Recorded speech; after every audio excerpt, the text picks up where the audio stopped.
Was I the only one who was a little emotional when you guys were rolling through the stage here? Congratulations on this very special day, and I'm honored to have some time with you. I'm also a little nervous, because as shared before, I can actually relate to you sitting in that chair amongst your families.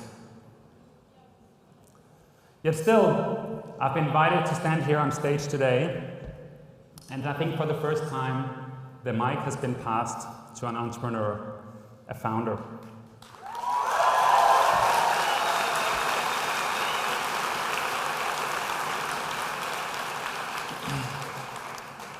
After having graduated, I went to management consulting, investment banking, corporate, but I settled in startup life. And 7 years ago, I co-founded Pleo, where I'm also the CEO. Our small startup has grown into more than 10 European countries. We raised around $500 million of growth capital, and earlier this year, we were valued at almost $5 billion.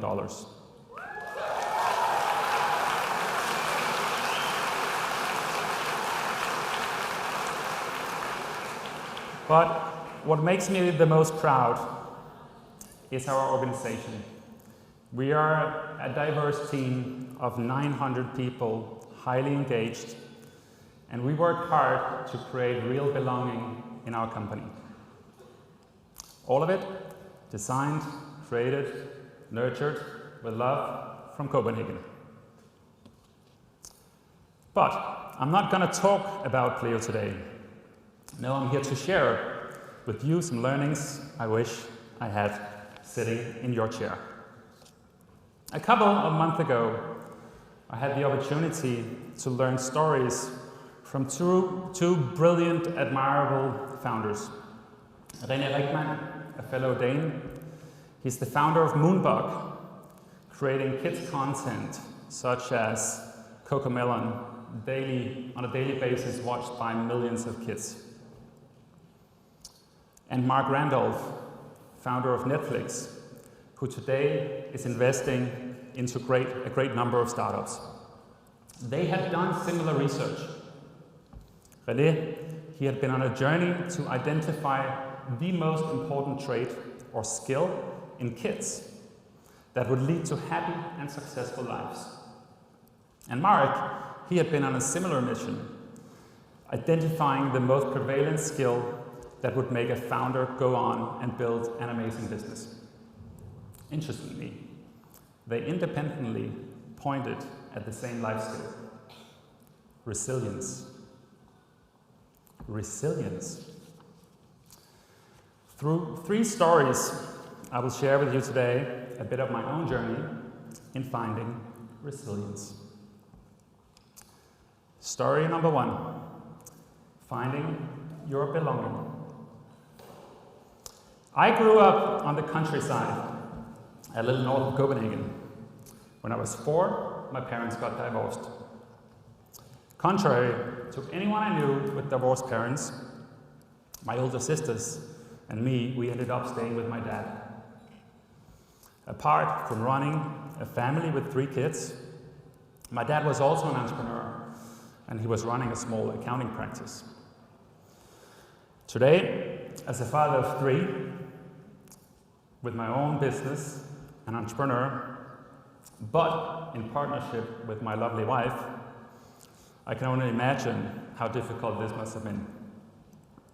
My father, he gave me one piece of advice. Jeppe, follow your strengths. Go do what you're good at, and chances are that that will give you both joy and success in life. And in many ways, he was right.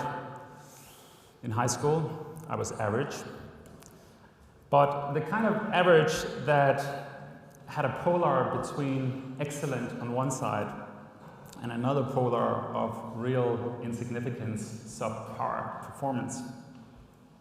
So at that time, I followed my dad's advice, and I honed in on my excellence.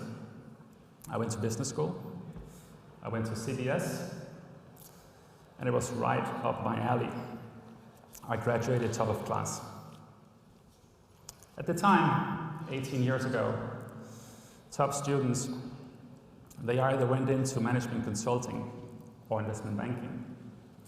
I tried the first for 1 year, but I didn't belong.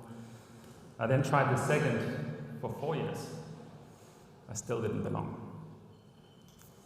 But what I did love was the caliber of smart people and the pace and the intensity of the projects.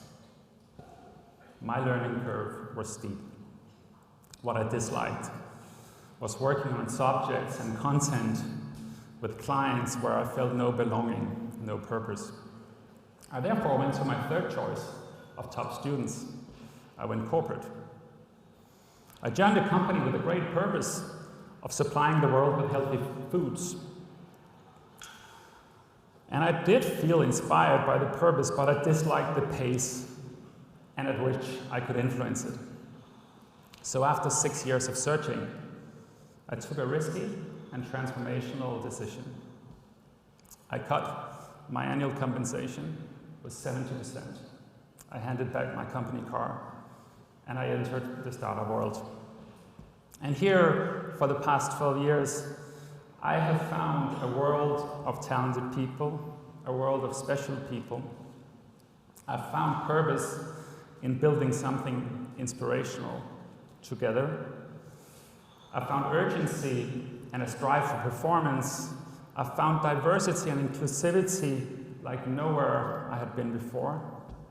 I found my belonging. And I have not, and I will not look back. Now for my own children, and today for you. I have reshuffled the words from my dad. Follow your heart, listen to what gives you joy and makes you belong. Steer in this direction, and chances are you'll be good at it.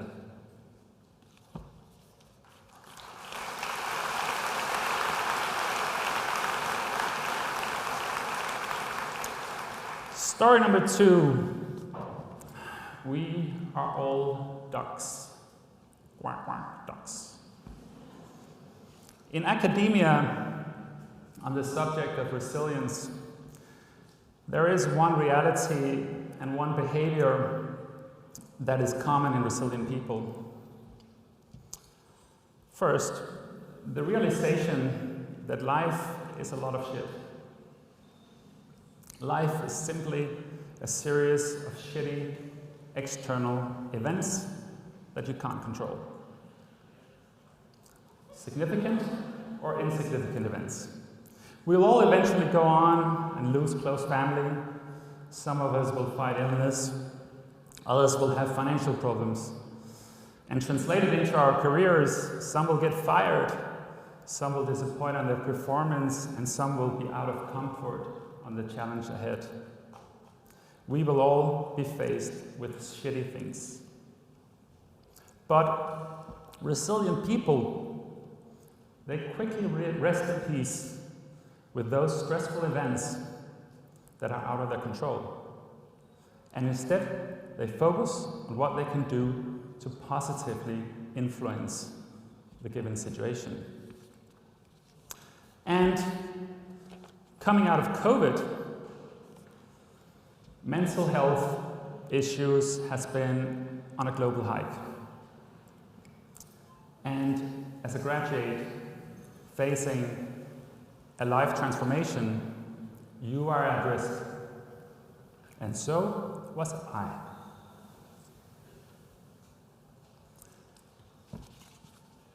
I found this transition to be really hard. I was truly in my comfort zone when graduating. But joining McKinsey as a consultant, I entered a completely different world, and I sucked. My peers, they were so cool, and my team members, they were a lot smarter than me. Inside of me was a struggle. But years later, I realized that in my transition to the business world, I was actually not the only one struggling. In fact, we were all a group of ducks. Back then, when I looked around, I was watching everyone else having this calm, elegant body, language and style. They were cruising through the water. But underneath the water, it turned out that we had all been paddling and fighting our way forward. I was not alone.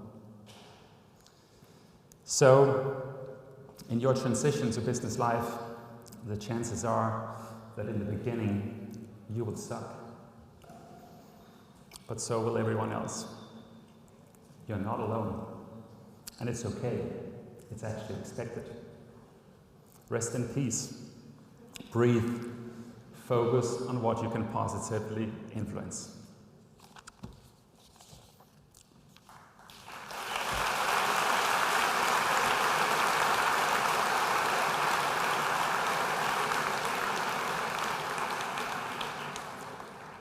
Story number 3.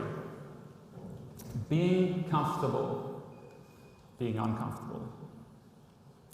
So, in the first year of my career, I was clearly out of my comfort zone. And I learned 2 things from that. I learned that being out of comfort zone put your mental health at risk. But I also learned that being out of comfort is when dreams come true. It is when you achieve more than you would ever think was possible. It is when you grow at an unseen pace. And it is after all of that you feel the most proud, and where there's a fantastic feeling rolling through your body and celebrating with your teams. So in short, it's important to find ways of being emotionally comfortable, being professionally uncomfortable. And sadly, many workplaces deliver only on maximum one of the 2. Every year, Gallup makes a survey on the state of the workplace. They survey thousands of professionals around the world, across industries, across tenures. And the sad fact is the following: on average, 80% of workers are disengaged at work, either passively disengaged or actively disengaged, fighting against the company mission. 80%, also in the Nordics. So, being disengaged roughly half the time awake, in my opinion, is a massive global health problem. It's simply a waste of life. Go search for a workplace where you feel the purpose of what you're doing. You don't need to save the world, but it has to be a workplace and a team that truly cares. Find a place that trusts you, that gives you freedom to operate, and a place that puts you slightly out of comfort with the task at hand. A place that allows you to be part of something bigger, and where you can learn and be inspired from not only what you're doing, but also from what goes on around you. Surround yourself with people, managers, colleagues, friends, mentors, who embrace vulnerability. Vulnerability is no weakness, it's your superpower. Vulnerability is what allows you to really get to know your co-workers. It's what allows you to vent the frustration and insecurities coming from being out of comfort. It is what moves you close to your relations, and it is what makes you grow. Stay away from disengagement. Don't settle, keep searching. For a place that makes you comfortable being uncomfortable. For a place where you belong. Protect your mental health. Be resilient. Thank you and congratulations.